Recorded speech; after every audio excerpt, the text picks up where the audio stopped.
남들처럼 살지는 않습니다만. 어렸을 때는 커서 결혼하면 아이 넷을 낳고 시끌시끌하게 살고 싶었다. 남들 보란 듯이 단란하고 행복한 정상 가족으로 번듯하게. 그래서 장래 희망을 묻는 질문에 언제나 소설가와 현모양처 두 개를 적어내곤 했다.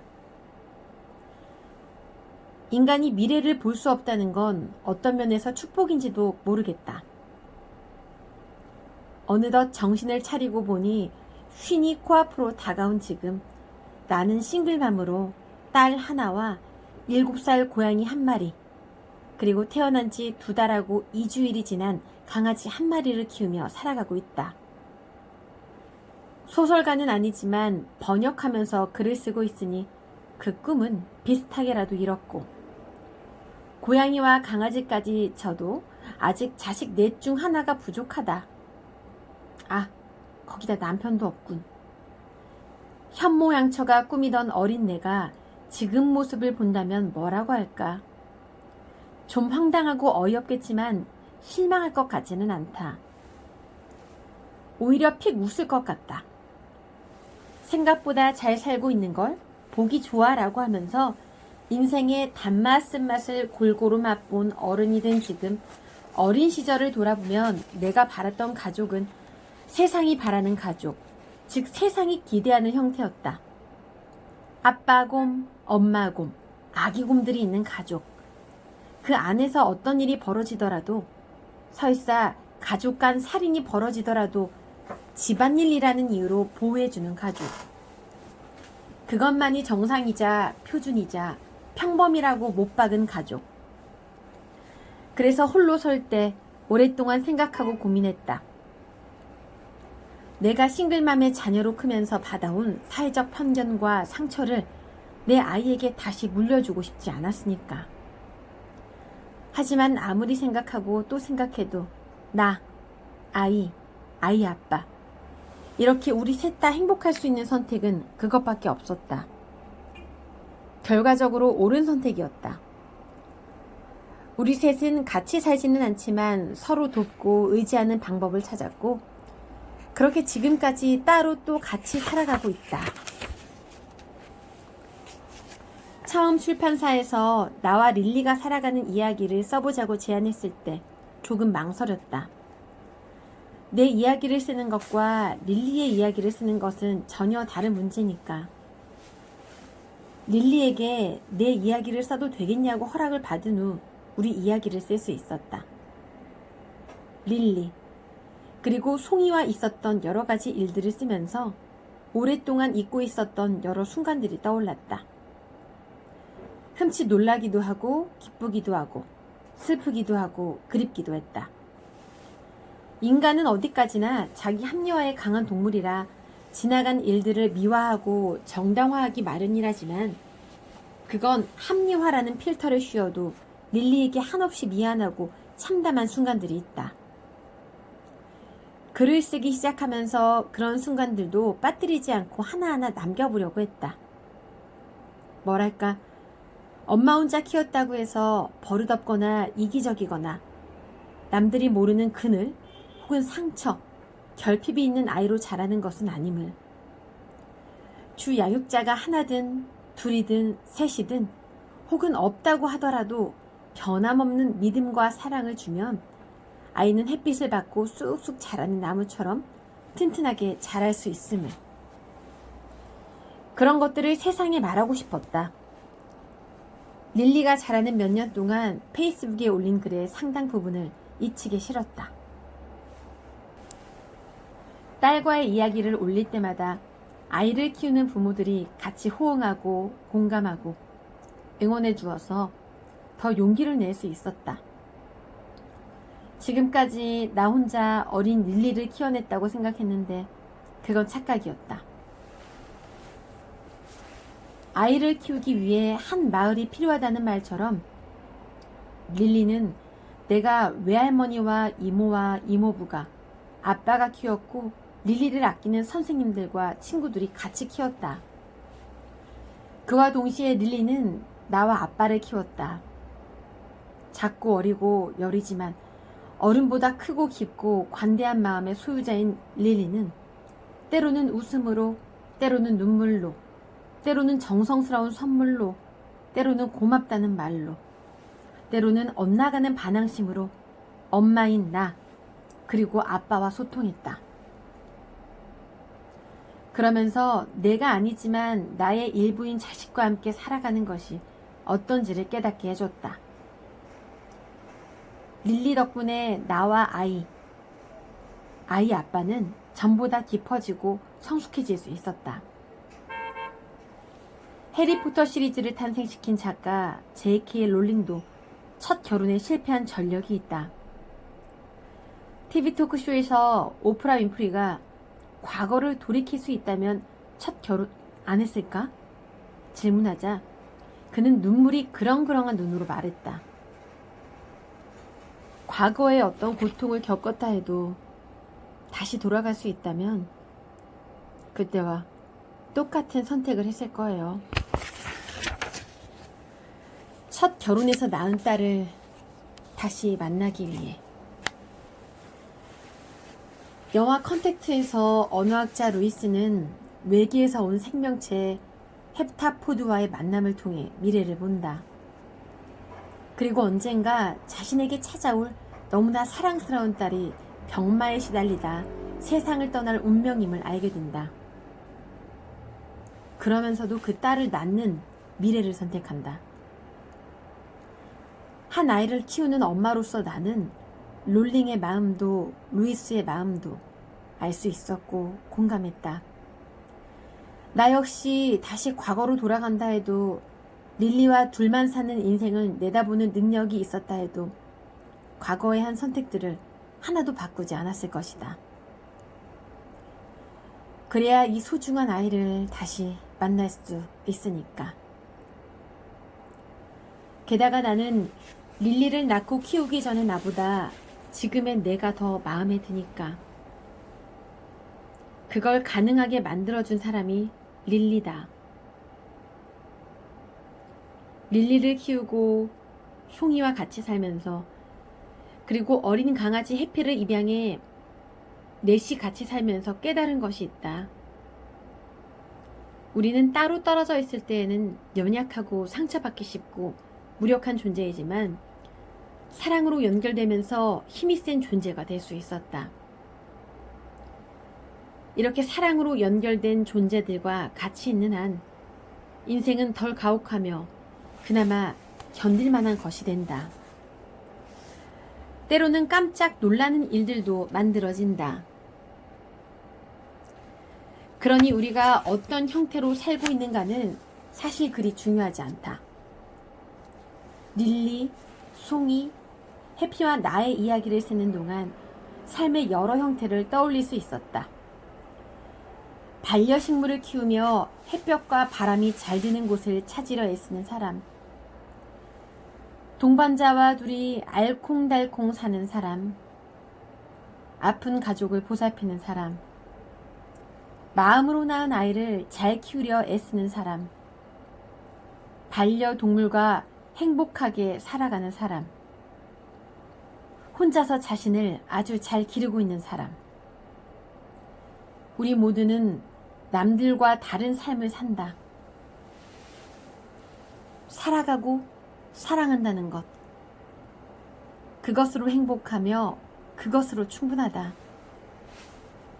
내 인생의 빛이 되어준 릴리, 송이, 해피에게 고맙다는 말을 하고 싶다. 겨울을 앞두고 박산호. 프롤로그 읽었고요. 이제 낭독 시작하겠습니다. 완벽하지 않은 여자, 아직 자라고 있는 여자.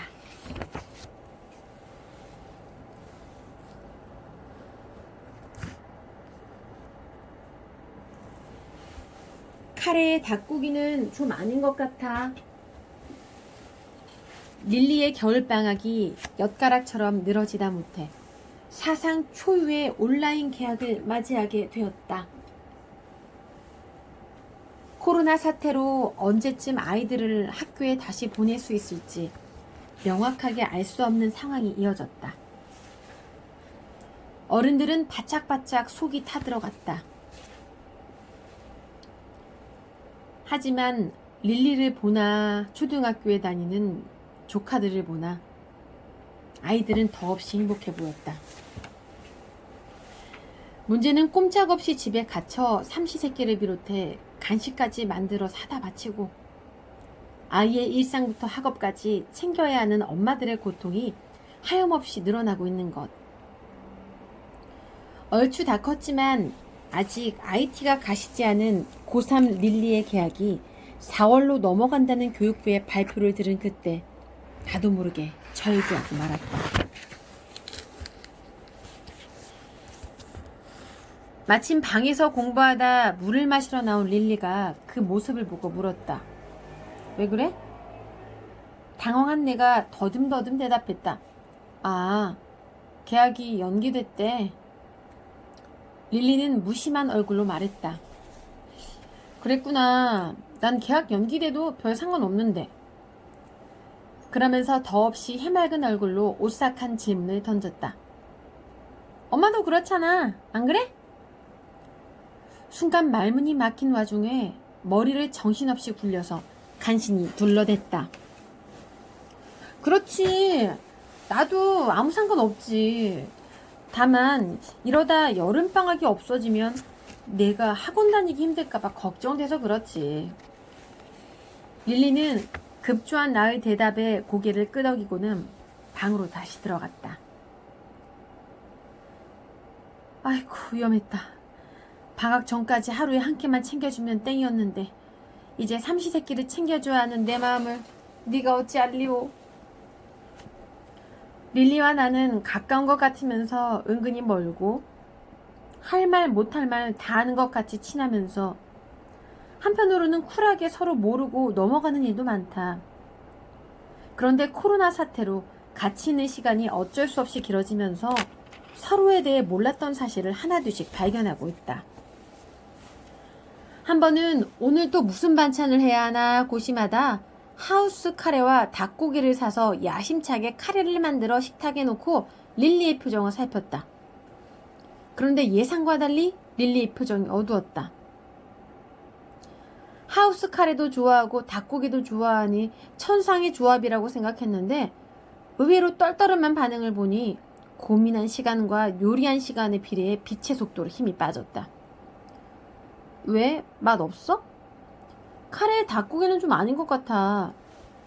느닷없이 왈칵 서러워졌다. 아니 왜? 너 카레 좋아하잖아. 닭고기는 없어서 못 먹고. 내가 닭고기는 좋아하지만 카레는 안 좋아해. 거기다 카레에 들어간 닭고기는 정말 별로야.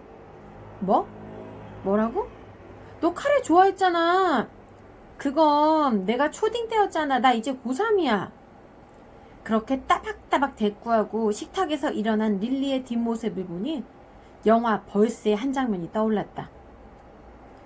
주인공인 은희가 좋다며 수줍게 따라다니던 1년 후배가 갑자기 그녀를 외면한다. 은희는 그 변심을 이해할 수 없어 섭섭한 마음에 후배를 불러내서 따진다. 후배는 이렇게 말한다. 언니, 그건 지난 학기잖아요. 은희와 나의 사정이 같진 않지만 은희의 기분이 어땠을지 조금은 이해가 됐다. 그래, 릴리야. 그동안 내가 너의 기호에 좀 무심했던 것 같구나.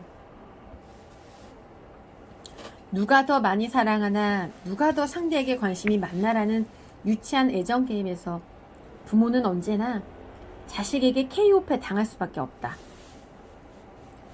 부모의 관심이란 자식에게 자석처럼 끌리기 마련인 반면에 자식, 무엇보다 한창 크는 사춘기 자녀의 관심은 하루끼 방식으로 표현하자면 부메랑처럼 자신에게 돌아오거나 자신이 숭배하는 대상에게 가기 십상이니까.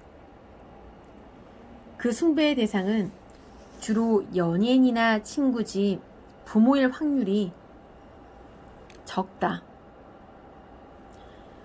이런 엄혹한 사실을 처절하게 깨닫게 된 일이 있다. 나는 과로하면 단박에 눈이 알레르기 발작을 일으킨다. 번역이란 몸이 아픈 것은 물론 몸의 일부인 눈이 거부하면 할 수 없는 일이다. 보물섬에 나오는 미남 애꾸는 선장처럼 인대를 하고 안대를 하고 타자를 칠 수는 없으니까. 그날도 마감에 맞춰 정신없이 달리다 갑자기 왼쪽 눈이 심하게 쑤시고 가려웠다. 단골로 다니는 안과에서 안약 2개로 모자라 안연고까지 받아와 넣고 눈이 낫기를 기다리다 심심해서 보이스라는 스릴러 드라마를 정주행했다. 원래 스릴러 마니아인데다 드라마 속 연쇄살인마로 분한 배우가 딱 내 취향의 미남이었다. 의사 선생님이 시킨 대로 착한 아이처럼 왼쪽 눈에 아이스팩을 대고 오른쪽 눈으로 하루에 67시간씩 봤다.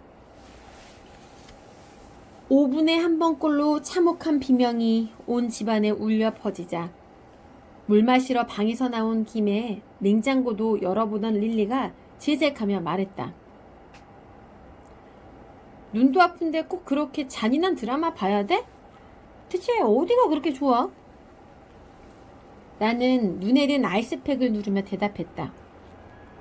나 원래 이런 드라마 좋아하는데 그리고 명색이 스릴러 번역가인데 이런 드라마는 필수지. 그러자 릴리가 큰 눈을 동그랗게 뜨며 물었다. 엄마가 스릴러 번역가였어? 나 몰랐어. 그 말에 노트북 속에 미남 살인마가 휘두르는 캐틀벨 같은 흉기에 한 대 맞은 듯한 충격을 받았다.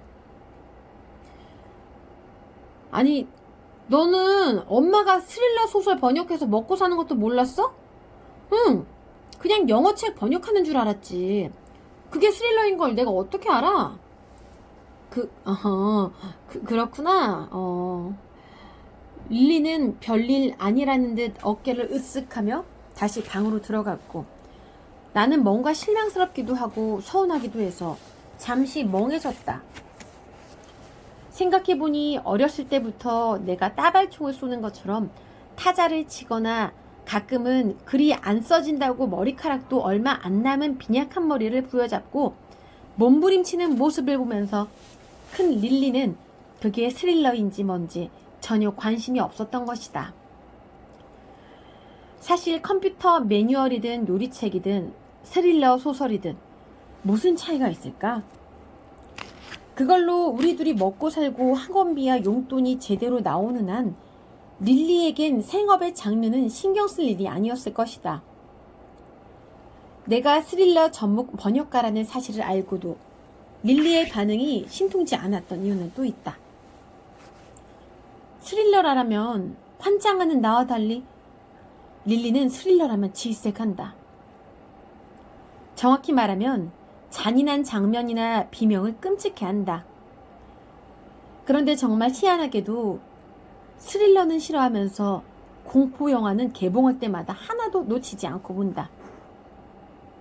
대체 왜 그런지 이유를 물어봤지만 쿨하다 못해 무뚝뚝한 딸은 재밌잖아 라며 간결하게 대답했다. 그렇지. 취향을 설명하라는 것 자체가 촌스럽긴 하지. 그래도 내게 스릴러를 좋아하는 이유를 물어보면 10개 정도는 너끈히 말해줄 수 있는데 쌩하고 가버리다니. 그렇다고 물어봐달라며 붙잡기도 민망하다. 어렸을 때 그렇게 놀아달라고 애걸해도 엄마는 일을 하니 혼자 놀라고 했던 복수를 이제 와서 하냐? 있을 때 잘하란 말은, 있을 때 잘하란 말은 연인에게만 하는 게 아니었다. 우리는 정녕 서로에게 쿨하디쿨한 관계였구나. 앞으로도 쭉 이렇게 살 것 같은 예감에 조금 섭섭했다. 그렇다고 관심을 가져달라고 애걸하기도 치사하고 쿨한 인간처럼 굴기가 이래저래 쉽진 않다. 더 말하면 서러워 눈물이 나올 것 같고